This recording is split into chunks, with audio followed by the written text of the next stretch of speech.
പൊതുവെയുള്ള നികുതി മേഖലയിലെ റേറ്റിൻ്റെ മാറ്റങ്ങൾ, മരുന്നുകൾക്ക് GST ഒഴിവാക്കുകയും പ്രധാന മരുന്നുകളെല്ലാം 12% നിന്ന് 5% കുറയ്ക്കുകയും ചെയ്തിട്ടുണ്ട്.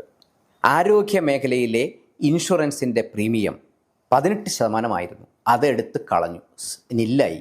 അങ്ങനെ വരുമ്പോൾ 1 ലക്ഷം രൂപ പ്രീമിയം ഉണ്ടായിരുന്നത് 82,000 രൂപയായിട്ട് കുറയും.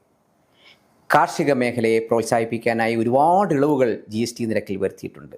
മിഡിൽ ക്ലാസ് ജനങ്ങളുടെ ഒരുപാട് നിത്യോപയോഗ സാധനങ്ങളുടെ നികുതി നിരക്ക് 5% പരിമിതപ്പെടുത്തിയിട്ടുണ്ട്. പൊതുജനത്തിൻ്റെ ദൈനംദിന ചെലവുകൾ കുറയ്ക്കാൻ വളരെയേറെ നിർണായകമായ മാറ്റങ്ങൾ നികുതി മേഖലയിൽ ഉണ്ടായിട്ടുണ്ട്. ഫാസ്റ്റ് കൺസ്യൂമബിൾ പ്രൊഡക്ട്സ്, ടോയ്ലറ്റ് സോപ്പുകൾ, ടൂത്ത് പേസ്റ്റുകൾ, ബ്രഷുകൾ, ടാക്കം പൗഡർ, അതേപോലെ ഫുഡ് പ്രൊഡക്ട്സ്, ഇതൊക്കെ മിക്കവാറും 5% കൊണ്ടുവന്നിട്ടുണ്ട്. ടെക്സ്റ്റൈൽ മേഖലയിലും ഫുഡ് വെയർ മേഖലയിലും 2,500 രൂപയിൽ താഴെയുള്ള പ്രൊഡക്റ്റുകൾക്ക് നികുതി ഇളവുകളുണ്ട്. അതൊന്നും കൂടി സ്പഷ്ടീകരിച്ചിട്ടുണ്ട്. റിന്യൂവബിൾ എനർജി ഉപകരണങ്ങളുടെയും GST റേറ്റ് 5% കുറച്ചിട്ടുണ്ട്. മാർബിളിൻ്റെയും ഗ്രാനൈറ്റിൻ്റെയും നികുതി 5% കണ്ണടകളുടെ നികുതി 5% ചില ബാറ്ററികൾ 28% വരെ നികുതി ഉണ്ടായിരുന്ന ഇപ്പോൾ എല്ലാ ബാറ്ററികളും 18% എന്ന നിലയിലേക്കാക്കി. 28% വരെയൊക്കെ നികുതി ഉണ്ടായിരുന്ന വലിയ TV മോണിറ്ററുകൾക്ക് 18% നികുതി നിരക്ക് കുറച്ചിട്ടുണ്ട്. കൂടാതെ എയർ കണ്ടീഷണറുകളുടെ നികുതി നിരക്കും 18% കുറച്ചിട്ടുണ്ട്.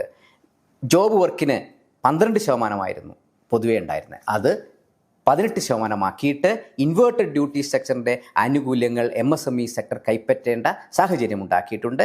അത് വ്യാപകമായ ചർച്ച അതിൽ നടക്കുന്നുണ്ട്. ഇനി നോട്ടിഫിക്കേഷൻ വരുമ്പോൾ എന്തെങ്കിലും മാറ്റങ്ങൾ ഉണ്ടാക്കിയിട്ടുണ്ടോ എന്നറിയാൻ പറ്റുള്ളൂ. അതിൻ്റെ നടപടിക്രമങ്ങളിൽ റേറ്റ് കുറയ്ക്കണമെങ്കിൽ വീണ്ടും GST കൗൺസിൽ തന്നെ പോയി മാറ്റം വരുത്തേണ്ടതുണ്ട്. ഹോട്ടലുകളുടെ വാടക ഏകീകരിച്ചിട്ടുണ്ട്. 7,500 രൂപ വരെ പെർ യൂണിറ്റ് പെർ ഡേ എന്ന ഒരു ക്ലോസ് കൊണ്ടുവന്നിട്ടുണ്ട്. അത് 5% ആക്കിയിട്ടുണ്ട്. അതിന് മുകളിലുള്ളത് 18% ആക്കിയിട്ടുണ്ട്. ഹെൽത്ത് ക്ലബ്ബുകൾ, സലൂൺ, ഫിറ്റ്നസ് സെൻ്ററുകൾ, yoga, beauty and physical wellbeing സെൻ്ററുകളുടെ റേറ്റ് ഓഫ് ടാക്സ് 18% അത് 5% കുറച്ചിട്ടുണ്ട്. ഒപ്പം ലോട്ടറി ടിക്കറ്റിന് 40% GST ചുമത്തിയിട്ടുണ്ട്.